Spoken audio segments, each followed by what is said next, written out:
আজ তোমার জন্মদিনের উৎসব, তোমার বাড়ি ভর্তি লোক, সেখানে ভিড়ে চিৎকারে ভর্তি। আমিও গিয়েছিলাম তোমার জন্য ছোট্ট একটা উপহার নিয়ে, কিন্তু সত্বরে খেয়ে দিয়ে ফিরে এলাম। তোমার সাথে কোনো কথা বলার সুযোগ হয়নি। ফেরার পথে নিঝুম বৃষ্টি নামলো।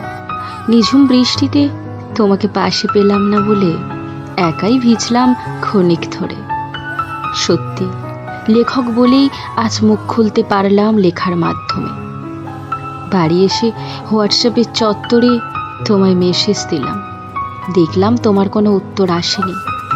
ভেবে নিলাম ব্যস্ত হয়তো তুমি ব্যক্তিগত জীবনে, তাই আর ফোন দিয়ে তোমায় বিরক্ত করিনি।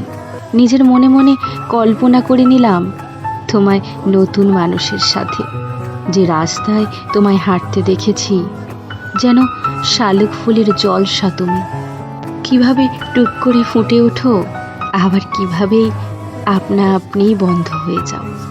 ভাবি, তুমি মাঝে মাঝে কেন দেখা দাও? বাকি সময় আর কোথায় থাকো? জ্যোৎস্না রাতে জ্যোৎস্না হয়ে ঘুরে বেড়ায় যারা, তুমি আবার তাদের অংশ নয় তো? যেভাবে আমায় তুমি বারবার ফেরাও, তেমনি তোমায় হয়তো বোকা বানায় কেউ। আমার বৃষ্টি মুখর কবিতায় তুমি সদা দেখা দাও। সেই ঘুরে ফিরে তুমি বলেই দাও তুমি কাকে বেশি চাও।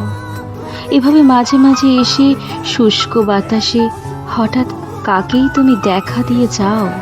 চলন্তিকা, মাতলামো করা এই পাগলটাকে খোলামেলাই তো বলে দিতে পারো আমাকে তুমি চাও না।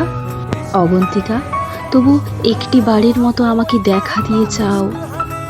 আমার গল্পে তুমি আমার চলন্তিকা, অবন্তিকা। তুমি তোমার আশা ভরসা উধার দিয়ে বলো দেখি, তুমি কাকে এমন হিসেবে ফেরাতে চাও।